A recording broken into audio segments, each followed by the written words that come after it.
That's right, we're not dreaming. Broly is indeed coming back in the 2018 Dragon Ball Super movie, which is now coming out 2018 in Japan, but 2019 in North America and actually in Latin America as well. I believe they announced that in January the Broly movie's coming out. But I want to do a quick little video here. Not really going to edit this one. Not really going to put too much, not go too in depth here, but I want to have a discussion about one of the popular fan theories going around, and that is the return of Gogeta to this movie. Now, some of you are probably wondering, wait a minute, are you clickbaiting me? No, I'm not. There's a lot of talk now that Gogeta may be one of the things we see in this movie, and the reason for that, the logic behind this is that because we have the 3 Dragon Ball Z features coming out to the movie theaters before the Broly movie comes out in North America, because Fusion Reborn is one of them, alongside the Bardock special and the first Broly movie, people have assumed that they're kind of giving us a clue, and that at the end of the movie, Goku and Vegeta are going to fuse to make Gogeta, presumably Gogeta Blue, and that's going to be how they defeat Broly when all is said and done. So I want to have a discussion about this and see if if this is possible or not. And I'll be honest, if you would have asked me like a year ago, I probably would have said no way in hell we're going to see this in an official Dragon Ball Super movie that Toriyama's writing, but anything can happen now. Anything. The fact that Toriyama's rebooting Broly is already just a shocking thing. So joining me on here to talk about this, please welcome back to the channel. He's been here before when we talked about the overabundance of transformation in Dragon Ball Super. Please welcome back Rakurai Network. Hello, everyone. All right. I was hoping you'd give more of an epic intro than that. Yeah, I was thinking of something that just didn't work out as I was trying to think it through, but I gotta be really careful with the things that I say, guys. I'm gonna do a great little video here. Thanks so much, Geekdom, for having me on your channel. All right. Anyways, I did the Rack impression. So freaking accurate, bro. I did it on YouTube. So, all right. So let's talk about Gogeta now. I hate, as everybody who knows me knows, that the word canon brings a shiver up my spine because most 90% of Dragon Ball fans don't even know how to use it properly. And people have often said that the movies of Dragon Ball Z are non-canon to the series and the manga, which to the manga for certain. To the series, well, it's tough because some of the movie characters appear in the series, like Garlic Jr. and Paikuhan and whatnot. Well, that's vice versa. But either way, I'm not discussing canon here, but I know a lot of Dragon Ball fans consider Gogeta non-canon because we've never seen him actually written by Toriyama, which I guess that makes sense. But Gogeta's always been to me what I like to call theoretical canon, which is we know that Goku knows the fusion pose, we know that fusion is a thing in Dragon Ball, the manga, and we know that we've seen Gotenks, we know Goku's familiar with it. So the idea of Goku and Vegeta fusing to make Gogeta is theoretical canon. I've seen some people say, they're like, wouldn't it just be Vegito? No, Vegito is Potara fusion, Gogeta would be Metamoran. So the fact that Toriyama is taking Broly, who is, again, not his creation, Takao Koyama's creation, you can use the word non-canon if you want to. If your definition of canon is whatever Toriyama came up with, then I guess that would make sense here. Even though Toriyama did design these characters for the movies, putting him and kind of like redoing him for Super or for this movie, it's not out of the realm of possibility. But Rack, do you think they'll do it? And do you think that it makes Goku or Vegeta look weak that they have to fuse to beat Broly? Or are we now in this era where fan service is key? Let's please the fans. Let's do whatever the heck we want. Let's give them Gogeta. Let's give them Broly. Give them Trunks. Let's just give them what they want and satisfy their appetites.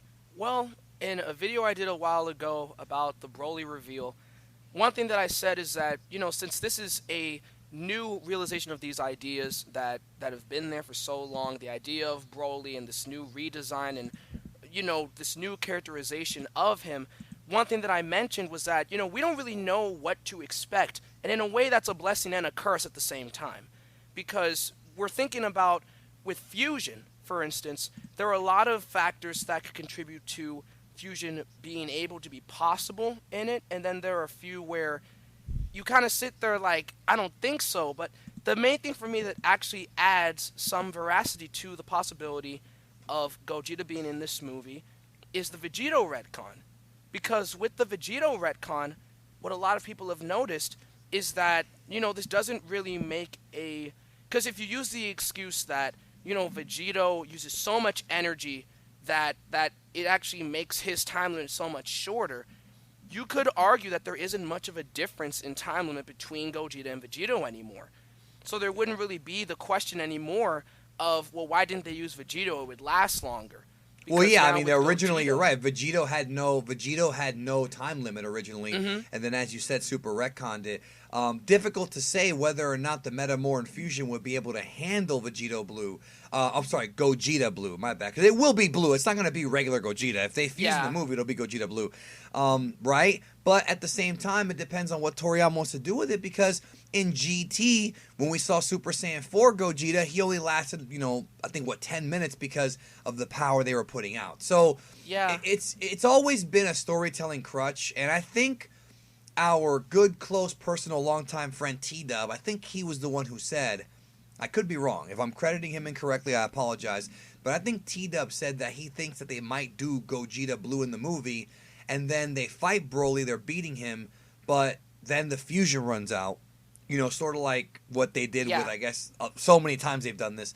And then at the end, it is going to require Goku going into Ultra Instinct to defeat Broly. I think that actually...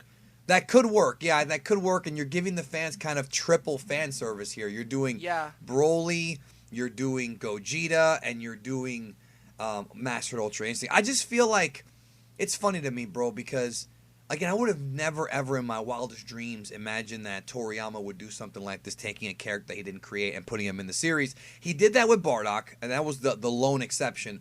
And then he went back and rewrote Bardock's story in Dragon Ball Minus, which, do you want to get into that debate? No, I don't like it anymore. I'll tell you that.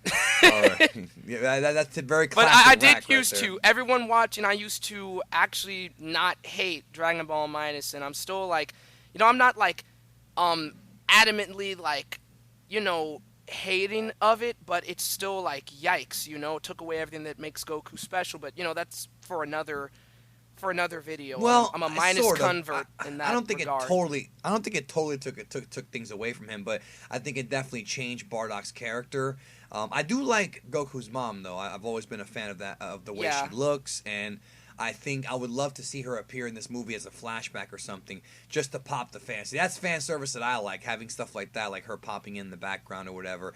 But this movie's going to be very like. There's a lot that I think they're trying to do, because before we were just seeing this will be with the history of the Saiyans and stuff like that, and what I worry about is not even with the fan service appeal that's sort of there, because, it's hype, but I worry that it may be a little bit, like, overly ambitious for one movie to do, and it could end up running into a bit of a pacing problem, but, with the situation of, say, Gogeta Blue, it's a cool thing that we could see, but I honestly think that T-Dub may be right on that, because even in Dragon Ball Super, we have a situation like with Goku not having Ultra Instinct, and that leads to Goku and Frieza having to beat Jiren together.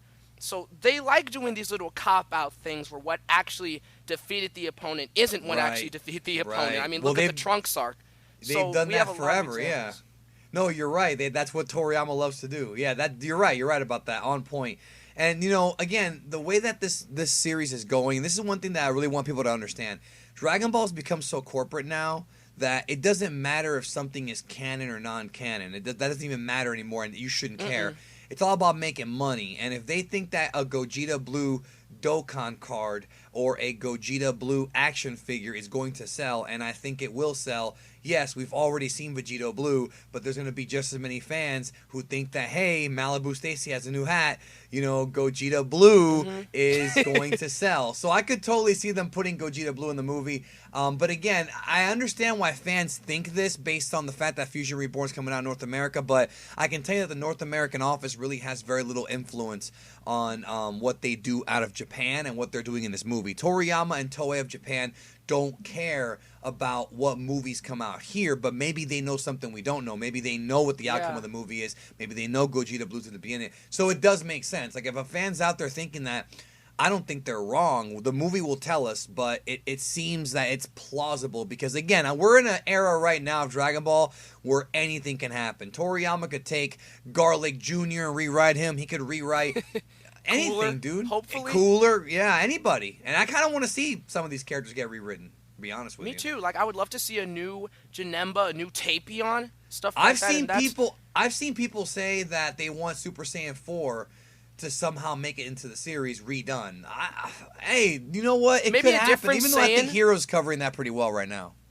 Yeah, and I like that it's, I love Super for so many reasons, but the fan service thing, it's some of those things where stuff like Dragon Ball Heroes, it's just fun to watch. After all these years, you're seeing, like, show someone that was just watching Dragon Ball growing up that Super Saiyan Blue and Super Saiyan 4 Goku fight each other, barring it's only like 20 seconds long, but just show them that screenshot, and they wouldn't believe you. Show them that Broly would be rewritten in a new Dragon Ball movie that looks this good animation-wise. They would laugh at you. I would laugh. I would have never believed it. But here we are. So yeah, I thought this video was going to be a lot shorter, but hey, I had fun talking to you. So everybody check out Rakurai Network. Are you actually uploading again, bro? I am. You're damn lie, bro. You better not lie to my audience, bro. No, I'm not. I'm not. Weekly uploads. That's what I'm promising. You're not bullshitting them, right? I'm not. All right, because I don't do it, and you shouldn't either. Okay, Rack, I will leave a link to your channel down below. And thanks, everybody, for checking out the video. Remember to leave your thoughts about Gogeta's return. Would it bother you? Would you be hyped for it? At this point, anything can happen. So I'll talk to y'all soon.